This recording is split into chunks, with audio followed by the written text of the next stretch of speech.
人死咗之後，點解要燒金銀衣紙呢？呢啲係咪封建迷信啊？吓？你記住，呢物要同迷信係中國幾千年嘅風俗。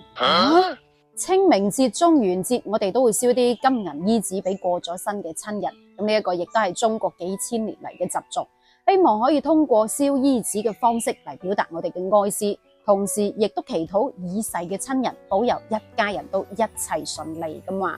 一代一代嘅人都係咁樣做噶啦，但係亦都有人質疑啦，燒衣紙燒嚟有咩用呢？下面嘅人會收到咩？又污染環境喎，咁樣都唔係封建迷信。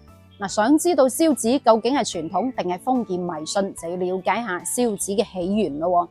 蔡倫大家應該都聽講過啦，造紙嘅鼻祖啊嘛。不過燒紙同佢冇關，同佢嘅阿哥蔡邈有關。傳說話蔡邈因為眼紅蔡倫造紙術名利雙收，咁蔡邈嘅妻子就勸蔡邈爬牆去偷師啦。不過呢個蔡邈偷師學得半桶水，急於求勝，就買一大堆材料翻嚟學人造紙咯。點知做出嚟嘅紙又黑又鞋石石，根本就用唔到。咁佢老婆當場就激鬼死咗啦。咁呢個蔡邈一氣之下就喺妻子嘅靈前燒晒自己嘅紙啦。咁燒下燒下，濃煙四起，隔籬鄰舍都走嚟睇下，哎呀，發生咩事啦？係咪？點知喺呢個時候，蔡邈嘅妻子就喺個見官發財嗰度彈咗出嚟，仲講咗句說話：哎呀，多得蔡邈燒嘅紙咋，閻羅王先想放過自己一馬啊！咁啲村民又信以為真，將蔡邈買通閻羅王復活妻子嗰單嘢一傳十，十傳百咁傳開去啦。咁假話講得多，自然有人信噶啦嘛。唔使幾耐啫，蔡邈嗰堆失敗嘅紙好快就俾人一搶而空，買晒咗咯。咁呢個蔡邈紙就係最初嘅紙錢咯。咁之後肯定就冇出現復活嘅情況啦，因為係假扮嘅嘛，係咪？不過燒紙錢呢一個行為原本就係用嚟寄託哀思嘅，係一種緬懷嘅方式。咁後嚟逐漸流傳開，屋企只要有人過咗身嘅，都會去燒紙錢，成為咗個固定嘅風俗咯。所以你見到嗰啲金銀衣紙嘅材質質地都係特別粗糙嘅，顏色都係特別暗沉嘅吓，咁亦都係俗稱嘅斗底紙、星底紙，就係佢啦。我仲聽過燒 A 紙啦，盜墓有關噶。冇錯，喺古時候一啲達官貴族嘅人落葬嘅時候，都會有大量嘅陪葬品嘅。咁呢啲陪葬品都係一啲好值錢嘅金銀珠寶，呢個時候就吸引咗唔少盜墓嘅人去發掘財富啦。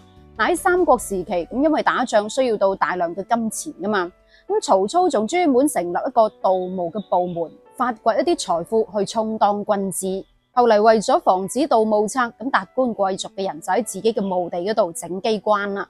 但係普通嘅老百姓又點有咁嘅條件去整機關呢？係咪？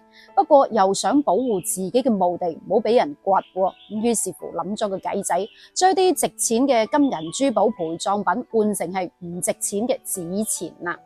所以燒衣紙同復活係冇關嘅，不過同哀思同防盜就好有關係。但係無論真金白銀又好，紙錢又好，你肯定會有呢一個疑問嘅。講來講去，燒 A 紙有咩用得㗎？下邊啲人來收啊！喺古人嘅觀念裏面，人過咗身之後就會去到另一個世界。咁古人認為喺嗰個世界都係要用錢買，咁所以就要燒俾佢哋咯。咁先人收到錢之後，一嚟可以隨心所欲咁使錢，二嚟感受到子孫後代嗰份孝心，唔會再糾纏仲在生嘅人，仲會庇佑子孫後代咁話。呢一個係屬於心靈嘅寄託。另一方面，燒紙其實係表達自己對已故親人嘅思念之情。咁燒紙嗰一刻，睇住嗰堆火光，諗起已故親人嘅音容笑貌，好似有好多嘢都仲未講，仲未做，好想同佢講下自己嘅近況。呢一刻真係好真摯又悲痛。